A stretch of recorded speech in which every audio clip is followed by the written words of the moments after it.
नमस्कार भक्तजनों। गुरु पूर्णिमा। सनातन धर्म में गुरु पूर्णिमा का पर्व अत्यंत पवित्र और महत्वपूर्ण माना जाता है। आषाढ़ मास के शुक्ल पक्ष की पूर्णिमा तिथि को गुरु पूर्णिमा मनाई जाती है। गुरु पूर्णिमा को आषाढ़ पूर्णिमा के नाम से भी जाना जाता है। यह दिन गुरुओं को समर्पित होता है, जिन्होंने हमें ज्ञान, संस्कार और सही दिशा दिखाई है।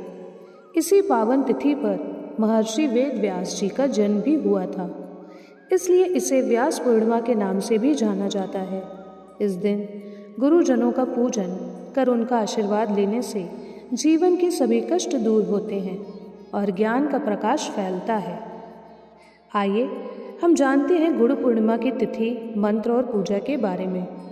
हिंदू पंचांग के अनुसार साल 2026 में आषाढ़ मास की पूर्णिमा तिथि 29 जुलाई 2026 बुधवार को पड़ रही है। इस दिन पूरे देश में गुरु पूर्णिमा का पावन पर्व उल्लास के साथ मनाया जाएगा। 28 जुलाई 2026 को शाम 6:18 से 29 जुलाई 2026 को रात 8:05 तक यह पूर्णिमा रहेगी। गुरु पूर्णिमा के दिन स्नान और दान ब्रह्म मुहूर्त में करना चाहिए, जिसका मुहूर्त सुबह 4:17 से लेकर सुबह 4:39 तक रहेगा। धार्मिक पौराणिक मान्यताओं के अनुसार आषाढ़ पूर्णिमा के दिन ही महाभारत, 18 पुराणों और ब्रह्म सूत्रों के रचयिता महर्षि वेद व्यास जी का जन्म हुआ था। महर्षि व्यास को ही सनातन परंपरा में प्रथम गुरु का दर्जा प्राप्त है, क्योंकि उन्होंने ही चारों वेदों का वर्गीकरण किया था। इसी कारण गुरु पूर्णिमा को व्यास पूर्णिमा भी कहा जाता है। इस दिन शिष्य अपने गुरुओं की पूजा करते हैं, उन्हें उपहार भेंट करते हैं और उनके बताए सन्मार्ग पर चलने का संकल्प लेते हैं।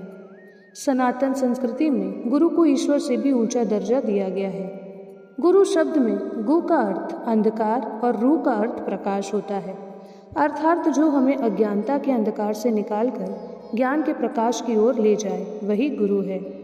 गुरु पूर्णिमा के दिन गुरु का पूजन करने से बुद्धि और विवेक में वृद्धि होती है। जीवन में आ रही बाधाएं और दिन भ्रमित मन शांत होता है तथा सही दिशा प्राप्त होती है। माना जाता है कि गुरु का आशीर्वाद प्राप्त किए बिना ईश्वर की साधना भी अधूरी होती है। गुरु पूर्णिमा के दिन प्रातः काल उठकर स्नान ध्यान के बाद विधि विधान से पूजा का संकल्प लेना चाहिए। इसके बाद घर के मंदिर में भगवान विष्णु, माता लक्ष्मी और महर्षि वेद व्यास जी के चित्र या मूर्ति के सामने दीप प्रज्वलित करना चाहिए। यदि आपके गुरु प्रत्यक्ष रूप से उपस्थित हैं तो उनके चरण स्पर्श कर उन्हें रोली, अक्षत, चंदन और फूलों की माला पहनाएं।